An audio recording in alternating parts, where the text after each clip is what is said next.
ராமநாதபுரம் மாவட்டம் சாயல்குடி அருகே அரசு பள்ளியில் புதிதாக கட்டப்படும் கட்டடத்தின் மேற்கூரை பெயர்ந்து விழுந்ததால் பெற்றோர்களும் கிராமத்தினரும் அச்சமடைந்துள்ளனர்.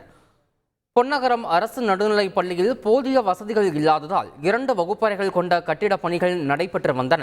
பெயிண்டிங் வேலை நடைபெறும் பொழுது மேற்கூரை பூச்சுகள் திடீரென பெயர்ந்து விழுந்ததால் பரபரப்பு நிலவியது. அப்பதான் இருந்து அவங்க வேலை முடிச்சுட்டு போறாங்க. இங்க வந்து பாக்குறோம், என்னடா பொத்து சத்தகைன்னு பாக்கவங்க அப்படியே சீனி வந்து உடஞ்சு கீழே விழுந்துச்சு.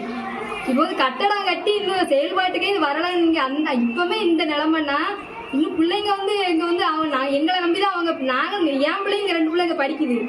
அப்ப நம்ம ஒரு பேரண்ட்ஸா வந்து நம்ம யோசிச்சு பார்க்க சொல்ல நாங்க யார்கிட்ட உங்கள்கிட்ட இருந்து மனு கொடுத்துருவேன். ஆனா என் பிள்ளைக்கு ஒண்ணு இந்த மாதிரி இன்னும் பேரண்ட்ஸ் நிறைய பேர் இருப்பாங்க. அவங்க பிள்ளைகளுக்கு ஒண்ணுன்னா அப்ப அதை யார் பதில் சொல்றது? பிள்ளை எதுவும் ஆயிடுச்சுன்னா பிள்ளைங்க திருப்பி வந்து கொடுப்பாங்களா? நல்லா கட்டி கொடுக்க வேண்டியதானே. இது வந்து ஒரு கோயிலுக்கு சமம். நம்ம வந்து ஸ்கூல்னு இதை நினைக்க வேண்டாம். அவங்க வந்து அதை வந்து காசு தான் அதில் போடுறோம் அப்படின்றத நினைக்க மாட்டேங்க. காலங்காலமா அது வந்து இருக்கணும் அப்படின்னு நினைக்க மாட்டேங்க யாருமே. இந்த கட்டடம் கட்டும் போதே நாங்க சொல்லத்தான் செஞ்சோம். சரியில்லாம கீழே அஸ்தாரம் சரியில்லாம தான் போட்டாங்க. வெறும் மணலாத்தான் இருந்துச்சு. அப்பவும் வந்து எல்லாரும் பேசணும், சரி இனிமே நாங்க சரி பண்ணி கட்டுறோம் அப்படின்னு சொன்னாங்க. இவங்க கடைசி வரைக்கும் நாங்க கட்டுதானே ஒண்ணுக்காமையே கட்டிட்டாங்க. பள்ளிக்கூடம் துவக்கிறதுக்கு முன்னாடியே இடிஞ்சு விழுந்துட்டு இனி என் பேரன் பேத்தி என் புள்ளி எல்லாம் இந்த பள்ளிக்கூடத்தெல்லாம் படிச்சுச்சுவேன் பழைய கட்டடத்துல. அது சரியில்லைன்னா இடிச்சு புது கட்டடம் கட்ட சொன்னோம். புது கட்டடத்தை இப்படி பண்ணிட்டாங்க. செய்திகளை உடனுக்குடன் தெரிந்து கொள்ள உடனே சப்ஸ்கிரைப் பண்ணுங்க.